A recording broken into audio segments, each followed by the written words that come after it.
Hello दोस्तों, welcome to our family. Our family ये हमारी फैमिली है जिसके माध्यम से हम आप लोगों को यूपीएससी से संबंधित शिक्षा देते हैं। अभी हम लोग पॉलिटी की इंडियन पॉलिटी कंप्लीट करने वाले हैं। इसके बाद और अलग अलग सब्जेक्ट भी आएंगे। चलिए, ये हमारा दूसरा लेक्चर है, शुरू करते हैं। ओके दोस्तों, ये हमारा दूसरा लेक्चर है। ओके दोस्तों, ऐतिहासिक पृष्ठभूमि, हिस्टोरिकल बैकग्राउंड। ओके दोस्तों, ये यही पॉलिटी हम लोग, ये तो 5th एडिशन है, पर इसमें 6th एडिशन में करंट अफेयर्स के साथ ऐड करके हम पढ़ा रहे हैं। चलिए, एक महात्मा गांधी का शुरुआत के साथ ही एक विचार देख लेते हैं। एक राष्ट्र की संस्कृति उसमें रहने वाले लोगों के दिलों में, आत्मा में रहती है। महात्मा गांधी इस राइट। वहाँ के संस्कृति से ही पता चलता है वो देश कैसा है। ओके दोस्तों, ये मैं हूँ आप लोगों का गाइड प्रदीप शर्मा। ओके दोस्तों, चलिए हम अपना ऐतिहासिक पृष्ठभूमि, हिस्टोरिकल बैकग्राउंड शुरू करते हैं। ओके दोस्तों, भारत में ब्रिटिश 1600 ईस्वी में ईस्ट इंडिया कंपनी के रूप में व्यापार करने आए। सबसे पहले वो व्यापार करने आए थे। महारानी एलिजाबेथ प्रथम के चार्टर द्वारा उन्हें भारत में व्यापार करने के विस्तृत अधिकार प्राप्त थे। सिर्फ व्यापार करने के, याद रखिएगा दोस्तों। कंपनी जिसके कार्य अभी तक सिर्फ व्यापारिक कार्यों तक ही सीमित थी ने 1765 में बंगाल, बिहार और उड़ीसा के दीवानी अर्थात राजस्व एवं न्याय संबंधी अधिकार प्राप्त कर लिए। इसके तहत भारत में उनके क्षेत्रीय शक्ति बनने की प्रक्रिया प्रारंभ हुई। याद रखिएगा दोस्तों, 1765 में बंगाल, बिहार और उड़ीसा के दीवानी 1765 में इन्होंने प्राप्त किया। इसी के साथ क्षत्रिय शक्ति बनने की प्रक्रिया प्रारंभ हुई। 1858 में फिर सिपाही विद्रोह हुआ, जिसके परिणाम स्वरूप ब्रिटिश ताज ने भारत का उत्तरदायित्व प्रत्यक्षतः अपने हाथों में ले लिया। यानी कि उससे पहले कंपनी के हाथों में थी, रेगुलेट करता था, लेकिन बाद में जब सिपाही विद्रोह हो गया तो वहां की जो बैरानी थी वो बोली कि नहीं, इसे हम अब खुद रेगुलेट करेंगे। ओके दोस्तों, अपने हाथों में यह शासन 15 अगस्त 1947 तक अनवरत रूप से चलता रहा। यानी कि 15 अगस्त 1947 तक, जब तक हमें आजादी मिली, तब तक महारानी एलिजाबेथ ही इसका शासन का निर्वहन करती थी। ओके दोस्तों, याद रखिएगा। ओके,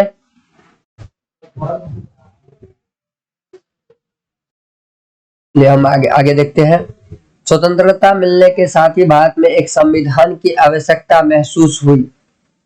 तो सिंपल सी बात है, देश चलाने के लिए कुछ ना कुछ तो आवश्यक महसूस होगा ही। तब 1934 में पहली बार एंड्रॉइड दोस्तों, पीटी बच्चों, पीटी के दृष्टि से ये नाम सब याद रखिएगा। ये 1900 चूंकि पहली बार हुआ था हमारे भारत के संविधान में। ये सब भारत संविधान में आमन राय जो भारत में साम्यवाद आंदोलन के प्रणेता थे, यानी कि वो साम्यवाद आंदोलन के प्रणेता थे।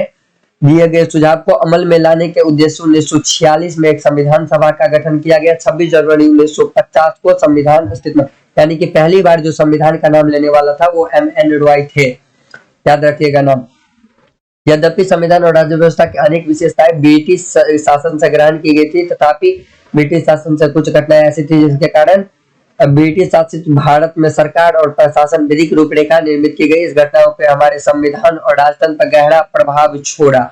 इस घटनाओं के क्रमबद्ध ब्यौरा निम्नानुसार, यानी कि पहले जो कानून लाई गई थी, जिस तरह से भारत चलता था, उसी में बदलाव करके बाद में संविधान बनाया गया। यही कहना चाहते हैं ये।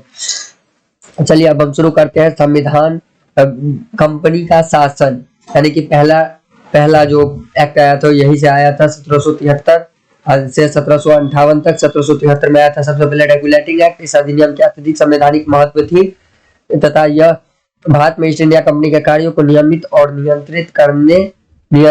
नियंत्रित करने की दिशा में ब्रिटिश सरकार द्वारा उठाया गया यह पहला कदम था। याद रखिएगा, पहली बार ये कानून लाया गया था। इससे पहले कोई कानून नहीं था। इससे पहले कंपनी ही सब कुछ करती थी।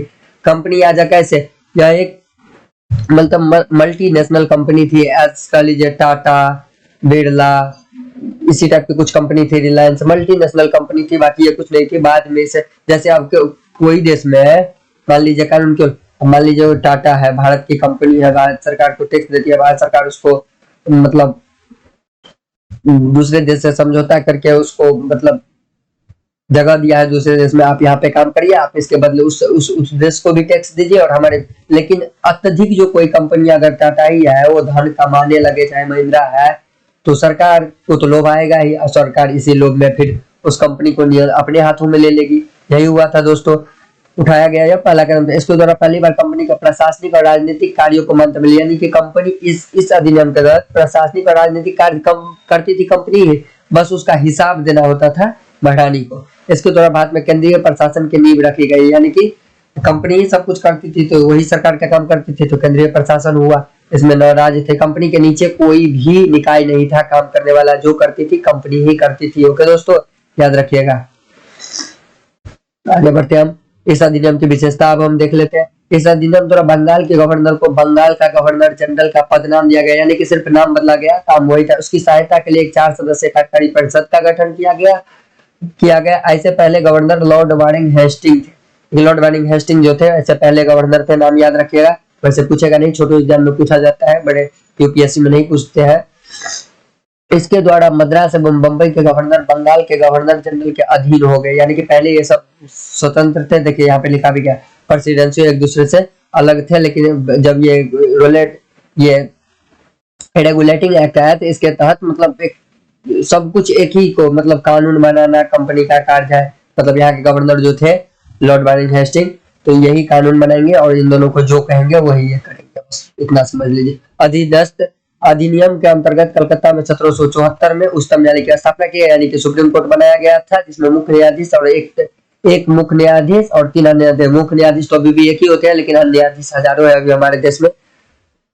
इसके तहत कंपनी के कर्मचारियों को निजी व्यापार करने और भारतीय लोगों से उपहार लेना या रिश्वत लेना प्रतिबंध कर दिया गया। ये लाइन पर ध्यान दीजिए। पहले क्या करता था, यहाँ वहाँ के जो कर्मचारी भी थे ना, वो यहाँ के लोगों से छीन के धन ले जाते थे पीट पाट के, और बोलते थे कि मुझे लोगों ने उपहार दिया। बिल तिल तो होता नहीं था, तो उपहार का तो वैसे भी कोई बिल तिल नहीं होता, तो मुझे उपहार दिया, तो उससे वो लोग अमीर हो जाते थे, वहां के सरकार को कोई फायदा नहीं होता। तो सरकार ने बोला कि अब लेना ही नहीं है, तुमको जो वेतन देंगे उसी वेतन पे तुमको काम करना पड़ेगा, इसके अतिरिक्त तुमको कुछ भी नहीं मिलेगा। इस अधिनियम के द्वारा ब्रिटिश सरकार ने कोर्ट ऑफ डायरेक्टर्स कंपनी के गवर्निंग बॉडी के माध्यम से कंपनी पर नियंत्रण सशक्त हो गया, यानी कि वही पहले एक निकाय बनाया गया कोर्ट ऑफ डायरेक्टर्स, उसके माध्यम से कंपनी के ऊपर एक सरकार था जो ब्रिटिश सरकार था। इससे भारत में राजस्व नागरिक सैन्य मामलों की जानकारी ब्रिटिश सरकार को देना अनिवार्य कर दिया, यानी कि आवश्यक कर दिया। तो बात वही हुई कि पहले कंपनी ही सर्वे सर्वा था, अब कंपनी से ऊपर भी कोई आगे। इस एक्ट के बाद एक एक्ट आया पिट्स इंडिया एक्ट, लेकिन इस एक्ट के बीच में भी एक एक्ट आया था 1773 में, रेगुलेटिंग एक्ट की कमियों को दूर करने के लिए एक एक्ट आया था जिसका नाम था एक्ट ऑफ सेटलमेंट। याद रखिएगा, एक्ट ऑफ सेटलमेंट के नाम से जाना जाता है। 1781 में आया था। इसके बाद एक अन्य महत्वपूर्ण अधिनियम पिट्स इंडिया एक्ट 1784 में आया, इसका नाम था पिट्स इंडिया एक्ट। ओके दोस्तों, अधिनियम की विशेषताएं, पिट्स वहां के प्रधानमंत्री थे। अधिनियम की विशेषताएं क्या थी वो देख लेते हैं। कंपनी ने राजनीतिक और वाणिज्यिक कार्यों को अलग अलग कर दिया, पृथक पृथक यानी कि अलग अलग कर दिया उनके दोनों कार्यों को। निदेशक मंडलों को कंपनी के व्यापारिक मामलों की अधीक्षण की अनुमति तो दे दी, लेकिन राजनीतिक मामलों के लिए एक अलग निकाय बना दिया गया जिसका नाम था नियंत्रण board, board of control. Okay, इस प्रकार द्वैध शासन की व्यवस्था के शुभ आरंभ किया गया, यानी कि पहले केंद्रीय प्रशासन की नींव रखी गई थी, अब द्वैध शासन हो गया कि तुम भी शासन करोगे, हम भी। एक आदमी के हाथ में शक्ति नहीं रही, शक्ति 2 आदमी के हाथों में चली गई। नियंत्रण बोर्ड को यह शक्ति थी कि वह ब्रिटिश नियंत्रित भारत में सभी नागरिक सैन्य एवं राजस्व गतिविधियों का अधीक्षण एवं नियंत्रण कर सके, वही नियंत्रण बोर्ड के बोर्ड ऑफ कंट्रोल जो बनाया गया था। इस प्रकार यह अधिनियम 2 कारणों से महत्वपूर्ण था। पहला, कंपनी में भारत में कंपनी के अधीन क्षेत्रों को पहली बार ब्रिटिश अधिपत्य का क्षेत्र कहा गया। इस लाइन पे ध्यान दीजिएगा दोस्तों, ब्रिटिश अधिपत्य का क्षेत्र कहा गया। दूसरा, ब्रिटिश सरकार को भारत का कंपनी के कार्यों और प्रशासन का पूर्ण नियंत्रण प्रदान किया गया। इस लाइन पे ध्यान दीजिएगा, कंपनी के अधीन क्षेत्रों को पहली बार ब्रिटिश अधिपत्य का क्षेत्र को। वहां के जो अभी भी इतिहासकार है, जो राइटर, वो कहते हैं कि मैंने भारत को सोए हुए स्थिति में हड़पा, मतलब वहां पे कोई अच्छी सरकार चलाने वाली है, कोई शासन व्यवस्था नहीं थी, कोई सरकार की कोई प्रणाली नहीं थी, तो मैं गया और मुझे कंपनी चलाने में दिक्कत हो रही थी, अपने हिसाब से कानून वानून पास किया, तो मुझे ये मतलब वहां के शासन ही हाथ में आ गए। लेकिन दोस्तों ध्यान दीजिएगा, अगर सोए हुए भारत को वो लोग हड़पते तो ब्रिटिश अधिपत्य का क्षेत्र कभी नहीं कहते। ये लाइन प्रूव करती है कि वो लोग प्लान के साथ आए थे और प्लान के साथ भारत पर कब्जा किए थे। याद रखिएगा दोस्तों, ये देश गुलाम नहीं होता, लेकिन हुआ क्या, जो यहाँ के जो लोग थे, यहाँ के जो जैसे वो थे, मान लीजिए इससे पहले था मुगल वंश, वो ना दुनिया के किसी और देश से या किसी और एरिया से, पहले तो देश नहीं हुआ करता था, मतलब महाजनपद जनपद ऐसे ही कुछ क्षेत्र हुआ करते थे। मतलब जैसे अमेरिका हुआ था, अमेरिका बहुत पहले आजाद हुआ था। अगर अमेरिका का न्यूज या न्यूज़पेपर या वहाँ के समाचार पत्र, मतलब वहाँ के समाचार रखता, तो ये देश आजाद हो जाता, क्योंकि यहाँ के लोगों को, यहाँ के लोग दूसरे देश से मतलब कोई संपर्क ही नहीं था। वो अंग्रेज लोग आके इंडिया को खोज लिए, बोले हम भारत, अरे भाई भारत कहाँ खोजे, भारत तुमको मिला, भारत तो पहले से था, पुर्तगाल से आया था ना, याद करिए, Vasco D gamma. Okay, Vasco D gamma express भी चलता है, ट्रेन है एक, उनके नाम पे चलाया गया है, तो याद रखिएगा। तो वो लोग यहाँ तक आ गए, इन लोगों को किसी से कुछ मतलब नहीं था, बस यहाँ की जनता को पीटो, इनसे खेती करवाओ, इनसे मेहनत करवाओ और खाओ आराम से, और बस रंग रैलिया करो, बस यही काम था यहाँ के लोगों को। अगर अमेरिका जिस टाइम आजाद हुआ, यहाँ के शासन प्रशासक में अगर ज्ञान रहता, वहाँ के समाचार, वहां से अभी हम लोग हर एक जगह का न्यूज पढ़ते हैं ना, तभी जो ये लोग पढ़ मानता है, इतना व्यवस्था नहीं है, फिर भी वो शासन का, सरकार को तो नॉलेज होना चाहिए। शासन चलाने वाले राजा को या जो भी बोल दीजिए, बादशाह को, तो बादशाह को इतना पता ही नहीं था, इसलिए देश गुलाम हो गया। और मुगल प्रशासक के अंत के कुछ शासक भी ना निकम्मे थे, इतिहास में पढ़िएगा।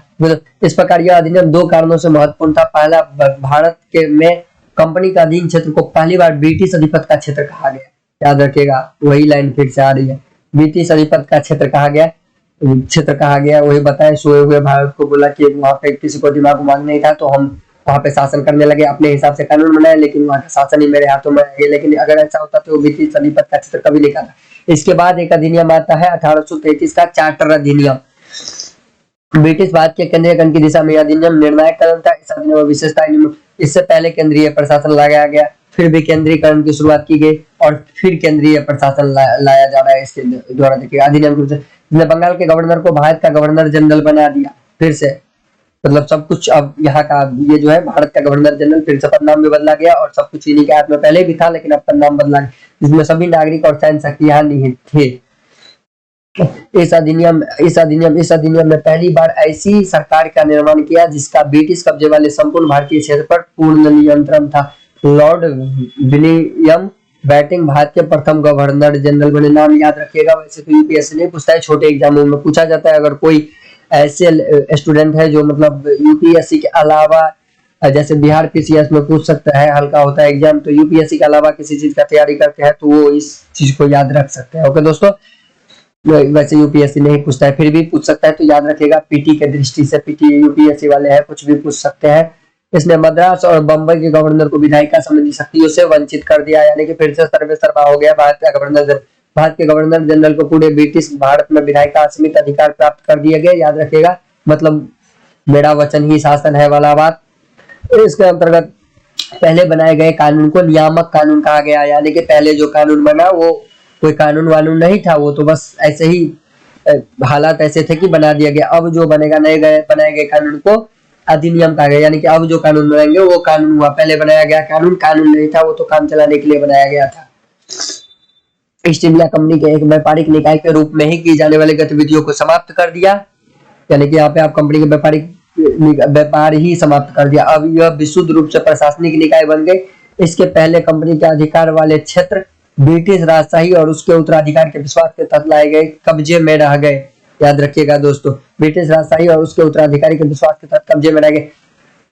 जो इतिहास पढ़े होंगे उनको बीच में कुछ एक्ट छूटा होगा, तो उन बच्चों को मैं बताना चाहता हूँ कि वो एक्ट इतिहास में जरूरी है। इतिहास में हम पढ़ेंगे चाय व चीनी के साथ व्यापार वगैरह, तो वो इतिहास में जरूरी है।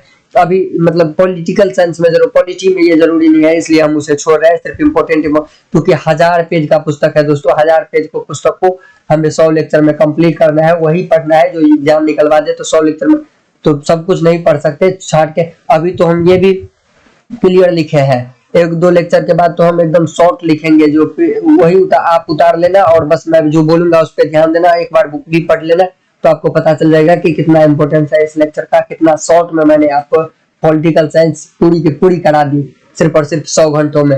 यानी कि 100 घंटे मान लो आप ऐसे भी अगर डेली नहीं भी देखते हो, वैसे तो मैं बोलूंगा डेली देखो तो फायदा होगा, क्योंकि इसमें model question previous year question answer rating भी मैं करवाऊंगा। अगर डेली नहीं भी देखते हो तो सिर्फ 4 दिन मतलब 5 दिन में आप कंप्लीट करो, डेली 20 घंटा पढ़ो तो 5 दिन में 100 लेक्चर को आपका पॉलिटिकल साइंस 5 दिन में खत्म। लेकिन मैं आपको बोलूंगा कि डेली पढ़ो तो फायदा होगा। डेली लेक्चर आता है, डेली पढ़ो, डेली लाइक करो, शेयर करो, सब्सक्राइब करो, तो मेरा भी हौसला बढ़ेगा। मैं भी सोचूंगा कि हाँ सही बच्चों तक मेरा लेक्चर पहुंच रहा है।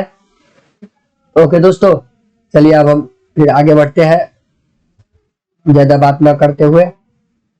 ओके, चार्टर एक्ट 1833 ने सिविल सेवकों के चयन के लिए खुली प्रतियोगिता आयोजन का प्रयास किया, यानी कि सिर्फ प्रयास किया था। यही आईसीएस इंडियन सिविल सर्विस, अभी जो आईएएस हम बन रहे हैं और आईपीएस बन रहे हैं, उसी का बात हो रहा है। किया गया कंपनी के भारतीयों को किसी भी पद, कार्य या रोजगार को हासिल करने से वंचित नहीं किया जाए, यानी कि आप में अगर काबिलियत है तो आप भी ये नौकरी ले सकते हैं। हालांकि कोर्ट ऑफ डायरेक्टर के माध्यम से विरोध के कारण इस प्रावधान को जल्दी ही समाप्त कर दिया गया। यानी कि कंपनी को तो मालूम था यहाँ के लोग चालू है, सरकार को मालूम नहीं था तो वो कदम उठा रहे थे, लेकिन कंपनी को मालूम था कि यहाँ के लोग बहुत ही चालू है, थोड़ा भी इधर उधर किए तो सत्ता ही हड़प लेंगे। कहने को तो सब बोल देते हैं कि हाँ मैंने सोते हुए भारत पढ़, लेकिन ऐसा थोड़ी था। तो यहाँ के लोग ही गद्दार थे। यहाँ के राजा जो पहले थे वो बोले कि मैं तुम्हें सुरक्षा दूंगा, मेरे पास सैनिक है, तुम मुझे यहाँ का कुछ टैक्स वसूल कर दो। अब बाद में जब टैक्स वसूल कर दे दिया तो राजा जब कमजोर हो गया, क्योंकि सुरक्षा के लिए तो निर्भर हो गया। अब मान लीजिए मेरे पास बॉडीगार्ड है, मैं पुलिस वाला हूँ, तो दरोगा के मान लीजिए आप आईपीएस है, थोड़ी देर के लिए मान लीजिए आप आईपीएस है, ओके, आपके साथ दरोगा भी है, इंस्पेक्टर भी है, ओके, लेकिन आप पूरी तरह इंस्पेक्टर पे, अगर इंस्पेक्टर बदला तो आप तो बर्बाद हो जाओगे। इसलिए अपने पास भी कुछ न कुछ सुरक्षा से संबंधित यहाँ के राजा क्या किए कि पूरी तरह ब्रिटिश कंपनी पर निर्भर हो गए कि ये मुझे सुरक्षा दे देंगे दूसरे राजा से। उनको क्या पता था कि सबको लड़वा के यही हड़प लेंगे। विश्वासघात किया गया, तो याद रखिएगा। तो इनके पास सेना ही नहीं थी तो वो आए और हड़प के चले गए, मैटर खत्म। तो इनको पहले दिमाग से कमजोर किया कि मैं आपको सुरक्षा दूंगा, आप अपना सेना वेना हटाओ, आप कुछ पैसे देना। जब इन लोगों के पास सेना वेना खत्म हो गया तो इन्हीं पे वही अपनी सेना से अटैक करते और मतलब राज ही हफनिया लेते, राज पे ही कब्जा कर लेते। याद रखिएगा दोस्तों, बहुत तरीके से चला गया है दिमाग। अंग्रेज जितने भी बेवकूफ नहीं है। 1853 का चार्टर अधिनियम 1793 से 1853 के दौरान ब्रिटिश संसद द्वारा पारित किए गए चार्टर अधिनियम के श्रृंखला में यह अंतिम अधिनियम था। संवैधानिक विकास की दृष्टि से यह अधिनियम एक महत्वपूर्ण अधिनियम था। इस अधिनियम की विशेषताएं निम्नानुसार थी।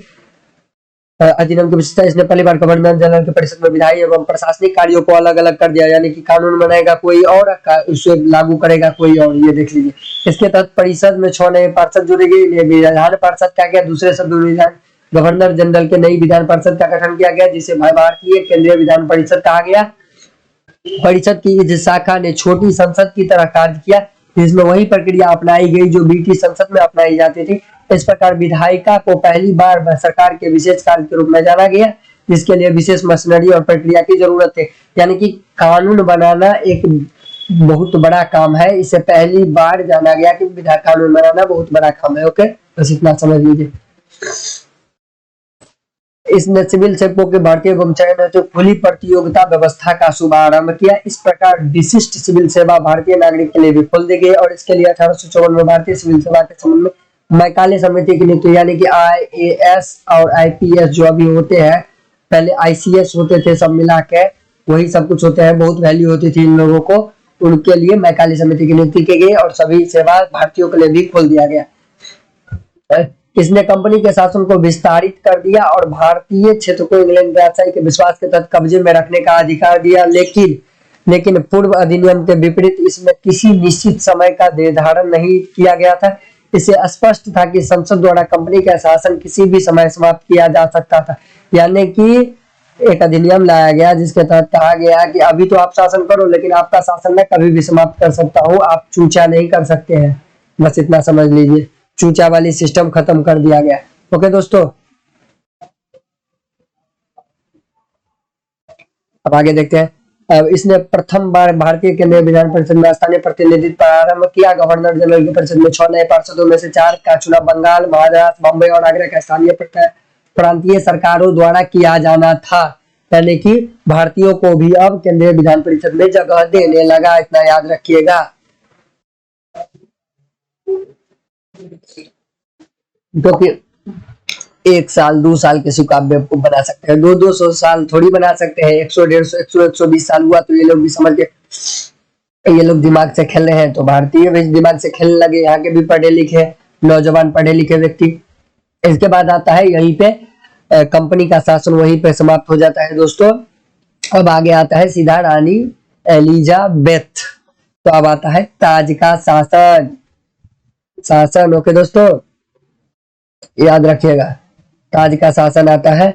इसमें इस ताज के शासन में सबसे पहले 1858 का भारत शासन अधिनियम आता है। इस महत्वपूर्ण कानून का निर्माण 1857 के विद्रोह के बाद, प्रथम स्वतंत्रता विद्रोह के बाद किया गया, जिसे भारत का प्रथम यानी कि सिपाही विद्रोह जो था उसको भारत का प्रथम स्वतंत्रता संग्राम भी कहा जाता है।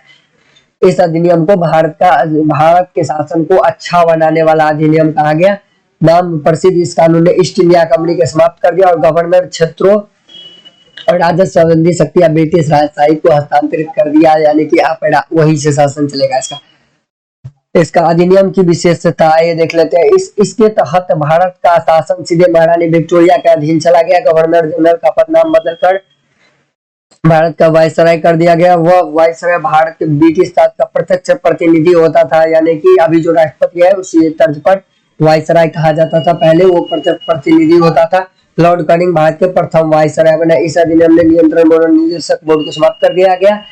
भारत में शासन प्रणाली को समाप्त कर दिया, फिर से केंद्रीय प्रणाली आ गई।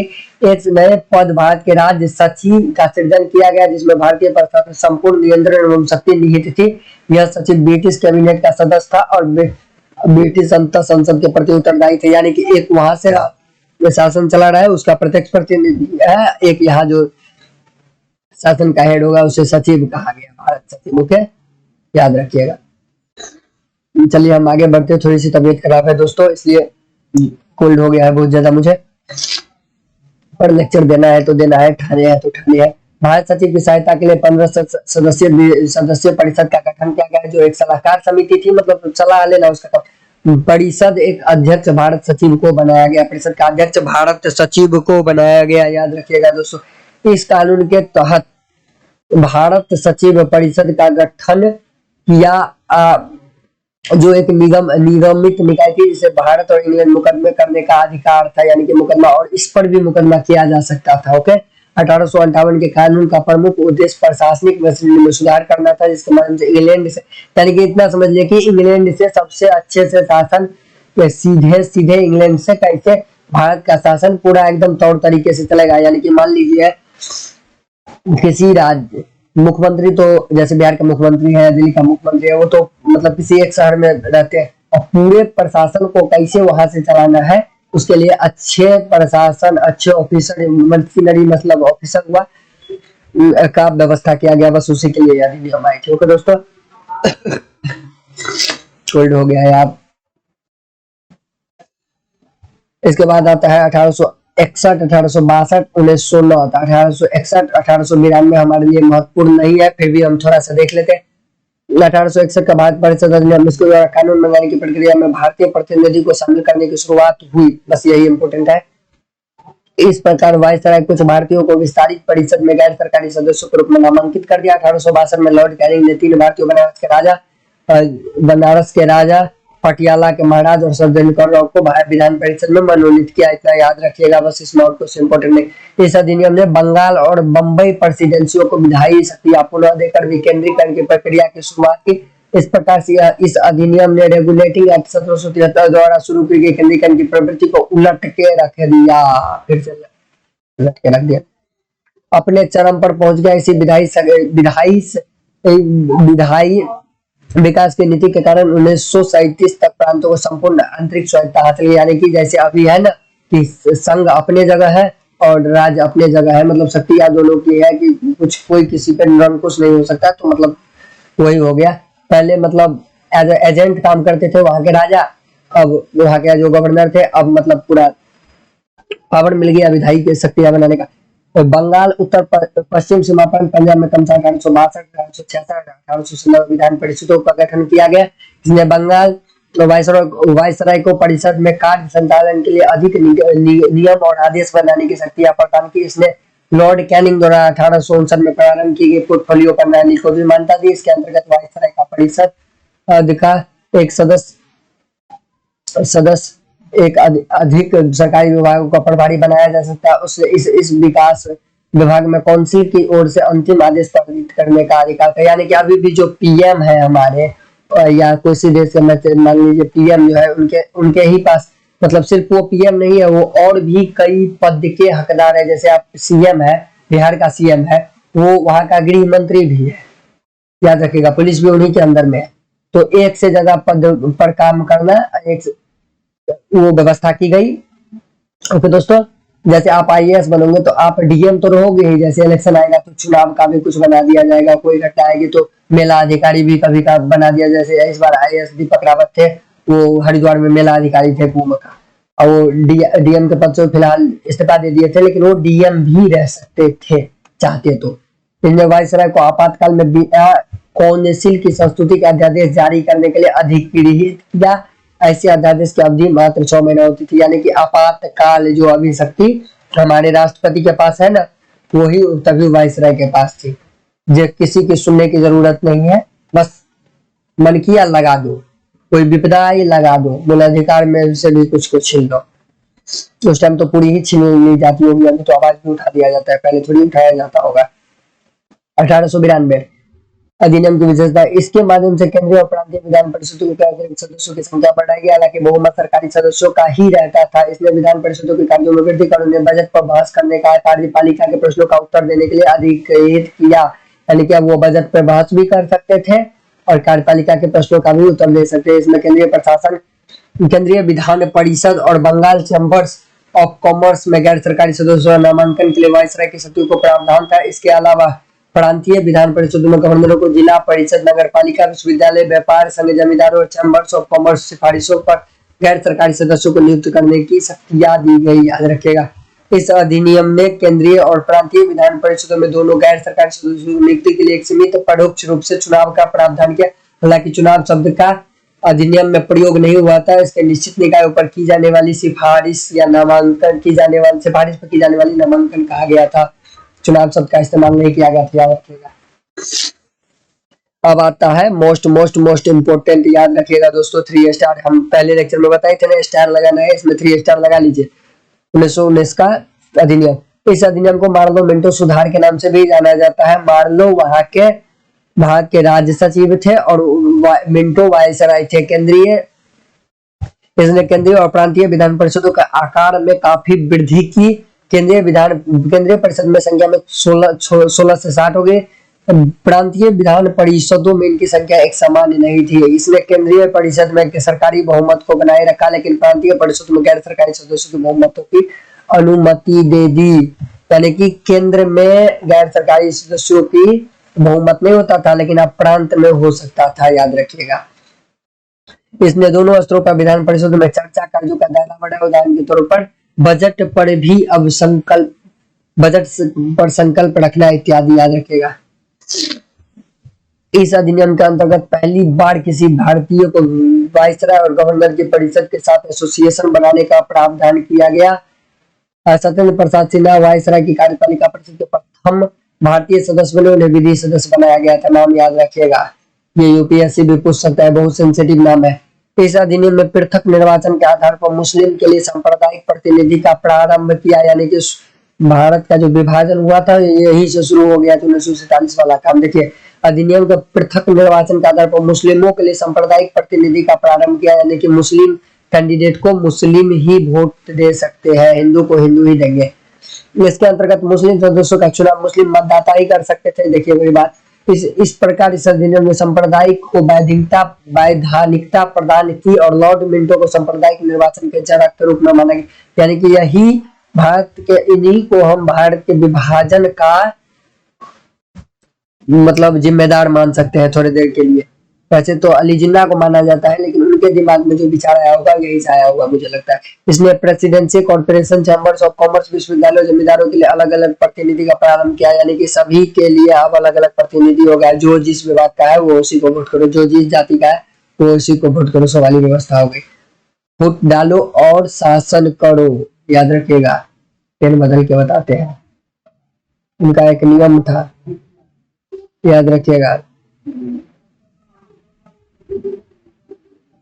फूट डालो और शासन करो, यही से फोड़ना चालू किया था भारतीयों को अपने दिमाग के माध्यम से, शासन करो। समझे दोस्तों? चलिए हम आगे देखते हैं। आगे हम, और ये तो पहला लेक्चर है, आगे और मजा आएगा, आप बने रहिएगा। आज तो मेरा थोड़ा तबीयत भी खराब है, फिर भी ले रहे हैं क्योंकि लेक्चर लेना है। ये भी मोस्ट इम्पोर्टेंट है,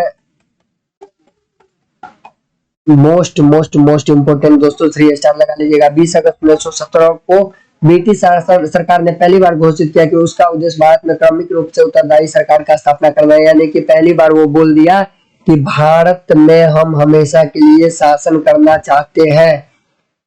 मतलब वो उसका भूमि हो गया, उनको क्या पता था कि यही तो तोड़फोड़ आगे कुछ सालों में, यानी कि 20 सालों में करीब हो गया था काम, 18 सालों में। क्रमिक रूप से 1919 में भी भारत शासन अधिनियम बनाया गया जो 1921 में लागू हुआ। इस कानून को मार्टिन चैम्बर्स फोर्ड सुधार भी कहा जाता है। मार्टिन राज सचिव थे और चैम्बर्स फोर्ड भारत में वाइसराय थे, याद रखिएगा।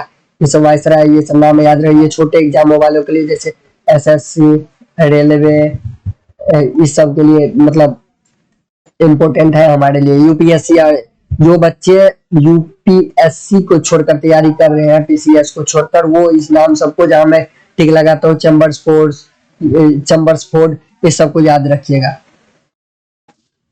केंद्रीय, अगर कोई दिक्कत हो तो दोस्तों कमेंट में हमें बता सकते हैं दिक्कत क्या है। और वीडियो को ज्यादा से ज्यादा लाइक करना है, शेयर करना है, सब्सक्राइब करना है अपने दोस्तों के साथ, अपने फैमिली के साथ, क्योंकि यूपीएससी वाले के लिए, सबके लिए इम्पोर्टेंट है। पॉलिटिकल साइंस तो सबको पढ़ना है ना, पॉलिटी सबको पढ़ना है, भारतीय राज्य व्यवस्था, संविधान तो हर एक चीज में पूछा जाएगा, तो सब पढ़ सकते हैं अपने दोस्तों में। और जो नहीं भी तैयारी करते उनके लिए भी इम्पोर्टेंट है कि कैसे हमारा देश आजाद हुआ, वो ये ऐसे जान सकते हैं।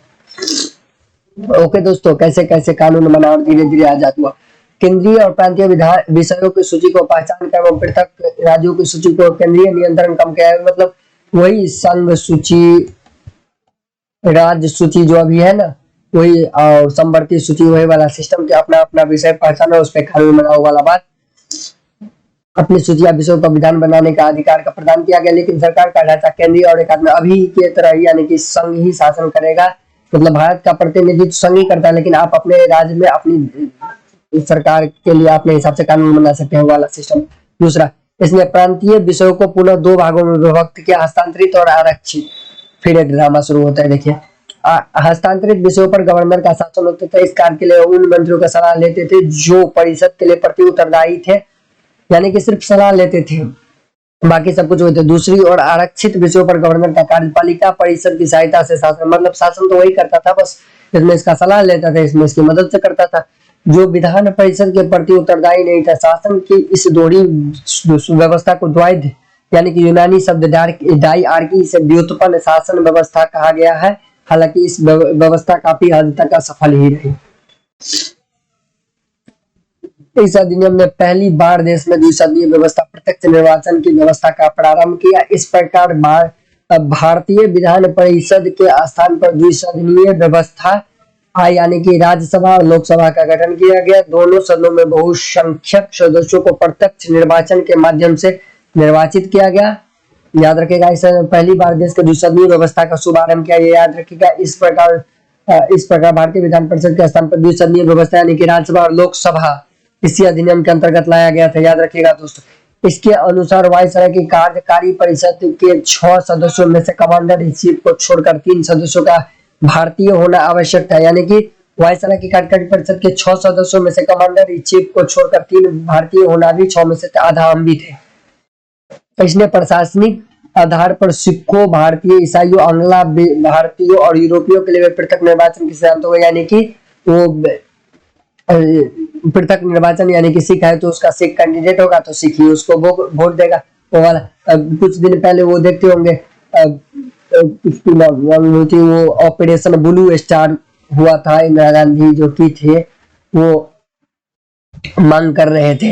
एक मतलब ये जो सिख लोग हैं ना, उनका एक निकाय है, मतलब सब सिख तो नहीं, जो आतंकवादी टाइप है उनको बाद में आतंकवादी संगठन बना दिया गया, उनका मतलब घोषित कर दिया गया, तो वही मांग कर रहे थे इसी से प्रभावित होके कि मुझे एक अलग देश दो।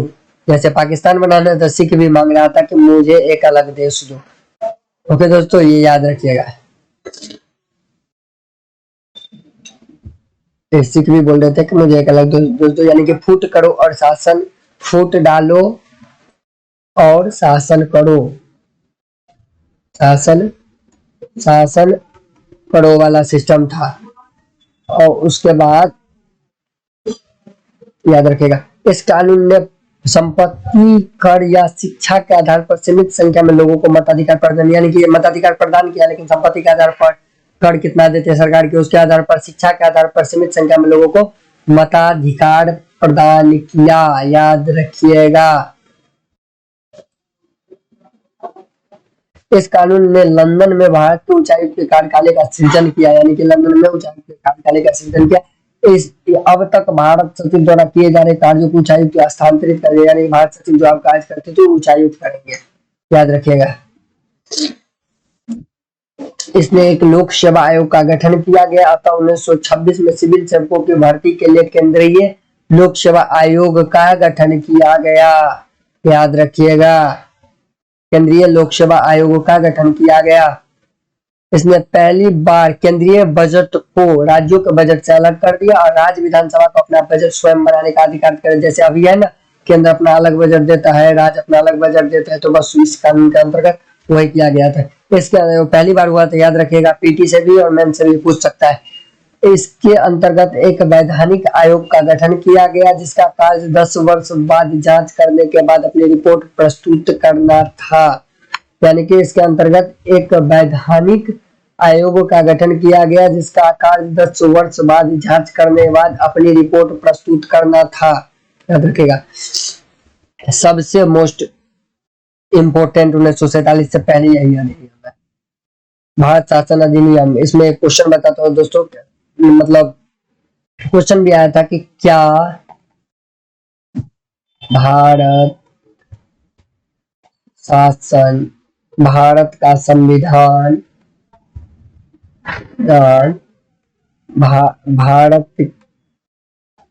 1935 के भारत शासन अधिनियम की अनुकृति है। ये क्वेश्चन आया था, याद रखिएगा। ये बहुत ही इंपॉर्टेंट अधिनियम है। और एक बार भीमराव अम्बेडकर भी बोले थे कि लगभग 1935 का जो भारत शासन अधिनियम है वही भारत के संविधान में कुछ चेंजेस करके अपनाया गया है, वो भीमराव अम्बेडकर भी बोले थे। ओके दोस्तों, याद रखिएगा। यार मैं एक चीज भूल रहा हूँ, अच्छा चलिए कल के लेक्चर में बताएंगे। ओके दोस्तों, चलिए अब हम शुरू करते हैं। अधिनियम की विशेषताएं अब देख लेते हैं। इस अखिल भारतीय संघ की स्थापना की गई, जिसमें राज्य और रियासतों को एक इकाई की तरह माना गया। अधिनियम के लिए केंद्र और इकाइयों के बीच 3 सूचियां, संघीय सूची, राज्य सूची और समवर्ती सूची, से पहले हम पढ़ा चुके थे, वो आधार पर शक्तियों का बंटवारा कर दिया गया, जो अभी भी है भारत के संविधान। अवशिष्ट शक्तियां वायसराय को दे दी गई, हालांकि यह संघीय व्यवस्था का भी अस्तित्व में नहीं आई, तो विदेशी रियासत इसमें शामिल होने से इनकार कर दिए थे। इसने प्रांतों में द्वैध शासन व्यवस्था को समाप्त कर दिया और प्रांतीय स्वायत्तता का शुभ आरंभ किया, यानी कि अब राज्य में जैसे अभी पावर है ना, वैसे हो गया। राज्यों में अपने दायरों के रहकर स्वायत्त तरीके से 3 पृथक क्षेत्रों शासन का अधिकार दिया गया। इसके अतिरिक्त अधिनियम ने राज्यों में उत्तरदायी सरकार की स्थापना की, यानी कि गवर्नर को राज्य विधान परिषदों के लिए उत्तरदायी मंत्रियों की सलाह पर कार्य करना आवश्यक कर दिया। यह व्यवस्था 1937 में शुरू की गई, 1939 में खत्म हो गई, यानी कि 2 ही साल चला है। इसने केंद्र में द्वैध शासन प्रणाली का शुभारंभ किया, परिणामतः संघीय विषयों को हस्तांतरित और आरक्षित विषयों को विभक्त करना पड़ा। हालांकि यह प्रावधान कभी लागू नहीं हो सका। इसने 11 राज्यों में से 6 द्विसदनीय व्यवस्था का प्रारंभ किया, जिसमें बंगाल, बम्बई, मद्रास, बिहार संयुक्त प्रांत और द्विसदनीय विधान परिषद और विधान सभा बना दिया गया। हालांकि कई प्रकार के प्रतिबंध थे। इसने दलितों, जातियों, महिलाओं और मजदूर वर्गों के लिए अलग अलग निर्वाचन की व्यवस्था, सांप्रदायिक प्रतिनिधि व्यवस्था का शुभारंभ किया, यानी कि वही फुटडालवर शासन प्रबलवा।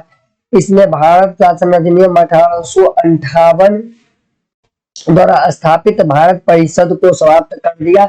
इंग्लैंड में भारत सचिव को सलाहकारों की टीम मिल गई। इसने मताधिकार का विस्तार किया। लगभग 10% जनसंख्या को अब मत देना, मतलब 10% जनसंख्या, पहले कुछ को दिया गया था कर के आधार पर, संपत्ति के आधार पर, शिक्षा के आधार पर, लेकिन अब 10% जनसंख्या, जैसे अभी हम लोगों को 100% है ना, मतलब होता नहीं है 100%, लेकिन 10% है। तो 100% को जो यहाँ के नागरिक है वो मत दे सकते हैं, लेकिन इस टाइम 10% नागरिक दे सकते थे। इसके अंतर्गत देश की मुद्रा और साख पर नियंत्रण के लिए भारतीय रिजर्व बैंक की स्थापना की गई। 1935 में ही की गई थी भारतीय रिजर्व बैंक की स्थापना, याद रखिएगा। इसने न केवल संघीय लोक सेवा आयोग की स्थापना की, यूपीएससी की स्थापना भी इसी के टाइम हो गया थी। इसलिए तो बोला गया अनुकृति है भारतीय संविधान 1935 के भारत शासन अधिनियम का अनुकृति है। इसलिए तो कहा, देखिए बहुत कुछ मिलता है, सब कुछ तो नहीं मिलता है लेकिन बहुत कुछ मिलता है, थोड़ा बहुत चेंज करके बनाएंगे। अधिक राज्यों के संयुक्त सेवा आयोग की स्थापना की गई। इसके अंतर्गत 1937 में संघीय न्यायालय यानी कि सुप्रीम कोर्ट भी बना दिया गया। वहीं पे समाप्त होता है। अब इसको हम थोड़ा बहुत देख लेते हैं, ज्यादा देखने की आवश्यकता नहीं है, थोड़ा बहुत देख लेते हैं। 1947 20 फरवरी 1947 को ब्रिटिश प्रधानमंत्री क्लेमेंट एटली ने घोषणा की कि 30 जून 1947 को भारत में ब्रिटिश शासन समाप्त कर दी हो जाएगा। इसके बाद सत्ता उत्तरदायी भारतीय हाथों में सौंप दी जाएगी। इस घोषणा पर मुस्लिम लीग ने आंदोलन किया और भारत विभाजन के बाद 3 जून 1947 को ब्रिटिश सरकार ने स्पष्ट किया कि गठित संविधान द्वारा सभा द्वारा बनाया गया संविधान उन क्षेत्रों में लागू नहीं होगा जो इसे स्वीकार नहीं करेंगे। यानी कि उस दिन 3 जून 1947 को वायसराय लॉर्ड माउंटबेटन ने विभाजन की योजना पेश की। उसमें लॉर्ड माउंटबेटन योजना, छोटे एग्जाम वाले याद रखिएगा, इस योजना को कांग्रेस और मुस्लिम लीग ने स्वीकार कर लिया। इस प्रकार भारतीय संविधान अधिनियम 1947 बनाकर उसे लागू कर दिया गया। यानी कि उनका कहना था कि मतलब जो इस संविधान को मानना चाहता है वही माने, जिसको मानने का मन नहीं है उसके लिए कोई दिक्कत नहीं है, वो ना भी माने। यानी कि हम तो डूबेंगे सनम तुमको भी ले डूब, यानी कि हम तो यहाँ से जा रहे हैं, अंग्रेजों का कहना था। तो ऐसा करते हैं, तुम्हें भी 2-3 भाग में तोड़ देते हैं। 3 भाग हो ही गया, पहले 2 भाग में पाकिस्तान बना और फिर 1 भाग भारत बच गया। अब बांग्लादेश अलग हो गया, इंदिरा गांधी ने उसको अलग कर दिया, तो वही हो गया, 3 भाग कर दिया भारत को, अखंड भारत को। वो तो गया लेकिन अपना काम करके गया। अधिनियम की विशेषताएं, इसने भारत में ब्रिटिश राज्य समाप्त कर 15 अगस्त 1947 को इसे स्वतंत्र और संप्रभु राष्ट्र घोषित कर दिया। भारत को स्वतंत्र और संप्रभु, इसने भारत का विभाजन कर 2 स्वतंत्र डोमिनियन संप्रभु राष्ट्र भारत और पाकिस्तान का सृजन किया, जिन्हें ब्रिटिश राष्ट्रमंडल से अलग होने की स्वतंत्रता थी। याद रखिएगा, 2 राज्यों का गठन हो गया है। अब इसमें वायसराय का पद समाप्त कर दिया गया, उसके स्थान पर दोनों डोमिनियन राज्यों के गवर्नर जनरल पद का सृजन किया गया फिर से, जिसमें नियुक्त किए गए राष्ट्र की कैबिनेट की सिफारिश पर ब्रिटेन के ताज को करनी थी। राष्ट्र की कैबिनेट की सिफारिश पर ब्रिटेन के जिसकी नियुक्ति, इस पर ब्रिटेन की सरकार कोई नियंत्रण नहीं होना था। इसने दोनों डोमिनियन राज्यों संविधान सभाओं को अपने देशों का संविधान बनाने, उसके लिए किसी भी देश का संविधान को अपनाने की शक्ति दी। सभाओं को यह अधिकार शक्ति थी कि वह किसी भी ब्रिटिश कानून को समाप्त करने के लिए कानून बना सकती है, यहाँ तक कि उन्हें स्वतंत्रता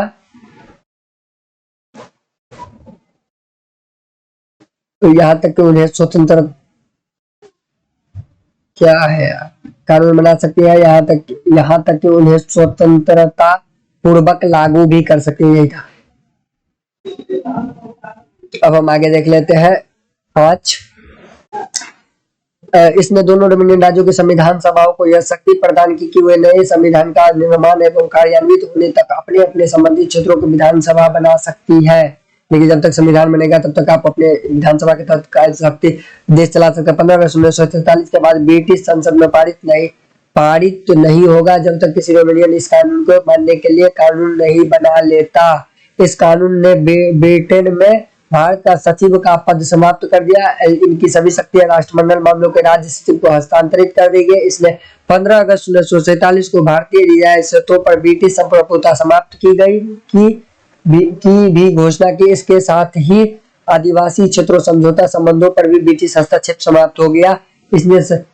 इसने भारतीय रियासतों को यह स्वतंत्रता दी कि वे चाहे भारत के डोमिनियन या पाकिस्तान डोमिनियन के साथ मिल सकते हैं या स्वतंत्र भी रह सकते हैं। इसी स्वतंत्र के कारण कश्मीर अलग हो गया था और 2-3 ऐसे भी थे जैसे हैदराबाद जूनागढ़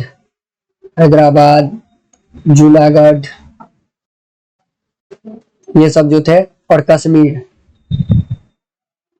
तो कश्मीर को तो विलय पत्र के द्वारा किया गया। जूनागढ़ को, हैदराबाद को पुलिस मतलब सरदार वल्लभ भाई पटेल वहां पे पुलिस उतार के मतलब उनको मानने के लिए मतलब मजबूर कर दिया। और जूनागढ़ में जनमत संग्रह किया गया, यानी कि जनता किधर जाना चाहती है। तो यहाँ के मुस्लिम जो राजा जो थे वो मुस्लिम थे और ये जनता जो थी तो हिंदू थी, तो वो भारत में मिलने के लिए मत कर दिया अपना। और कश्मीर को विलय पत्र क्योंकि पाकिस्तान ने ही आक्रमण कर दिया था और उनपे, तो उनके राजा हेल्प मांगे। तो यहाँ के ये बोले मतलब सरदार वल्लभ भाई पटेल कि आप मुझ में मिल जाओ, तो मैं तो विलय पत्र का द्वारा। और हैदराबाद नहीं माने तो हैदराबाद को बोला कि तुम जो अलग देश बनाओ या पाकिस्तान के साथ। कितना बेवकूफ था हैदराबाद, मैं तो ये सोचता हूँ।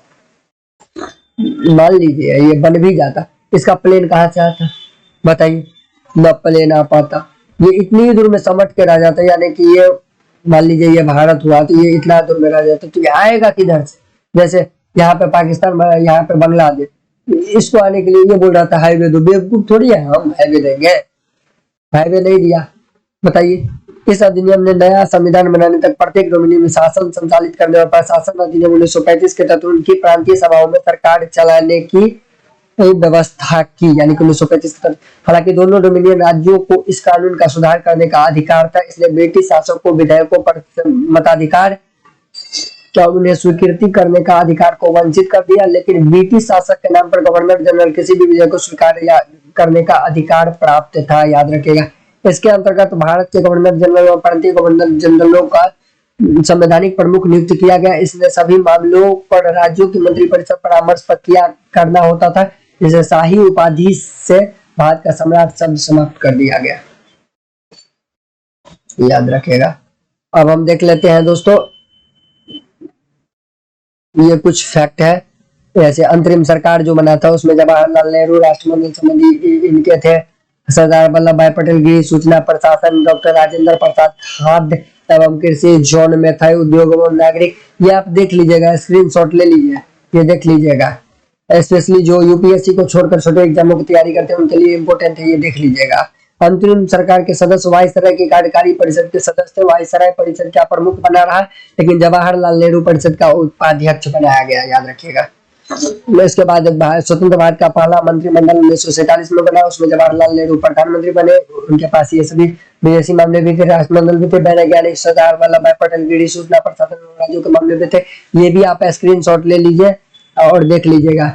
ओके दोस्तों, ये मैं थोड़ी हटा देता हूँ, ये 2 सेकंड के लिए आप इसका स्क्रीनशॉट ले लीजिए, देख लीजिएगा। ओके, और बाकी आपको तो लिखना ही है, तो आप वीडियो को पॉज कर दीजिए और लिख लीजिए, नोट बना लीजिए अपना। थोड़े दिन के बाद मैं टेलीग्राम चैनल शुरू करता, तो उस पर डेली का डेली आप लोगों को लेक्चर का पीडीएफ भी उपलब्ध करा दिया जाएगा। और इसी के साथ हम अपना लेक्चर समाप्त करते हैं। आप लोगों का बस 2-3 काम है, वो करिए ध्यान से। तो बता देते हैं काम क्या है। देखिए दोस्तों, हम भी आप लोगों के लिए मेहनत करते हैं, तो हमें भी कुछ मतलब मुझे मतलब पैसा नहीं चाहिए यार। पढ़ाना मुझे अच्छा लगता है, पढ़ाना टीचिंग करना मुझे अच्छा लगता है, इसलिए कर रहे हैं। यहाँ पे बच्चों को भी मैं पढ़ा देता हूँ, पैसा कैसे को। लेकिन आप लाइक करिएगा, कमेंट करिएगा, शेयर करिएगा, तो वीडियो का रीच बढ़ेगा तो ज्यादा से ज्यादा बच्चों तक पहुंचेगा। सब्सक्राइब करिएगा तो ज्यादा से ज्यादा बच्चों तक अगर पहुंचेगा तो मुझे भी प्रोत्साहन मिलेगी, लगेगा कि डेली मेरे वीडियो को मतलब 200 बच्चे, 500 बच्चे, 1000 बच्चे देखते हैं। तो 5000 बच्चे मुझसे जुड़े हुए हैं, तो उनको मतलब शिक्षा सामग्री उपलब्ध कराना, इनको नॉलेज देना, इनको पढ़ाना मेरा फर्ज बन जाएगा। ऐसे जो आप लोग मतलब हम तो यही कहेंगे, बस आप क्या बोले, आप लोग खुद समझदार है, इतने पढ़े लिखे आदमी है, तो बस लाइक शेयर और सब्सक्राइब कर दीजिए बस। थैंक्स फॉर वाचिंग दोस्तों। बच्चों दोस्तों मैं इसलिए बोल रहा हूँ क्योंकि मेरा भी एज कम है, इसलिए मैं दोस्तों बोल देता हूँ। इसी के साथ हम अपना लेक्चर समाप्त करते हैं। जय हिंद, जय भारत। मिलते हैं अगले लेक्चर में। Thank you.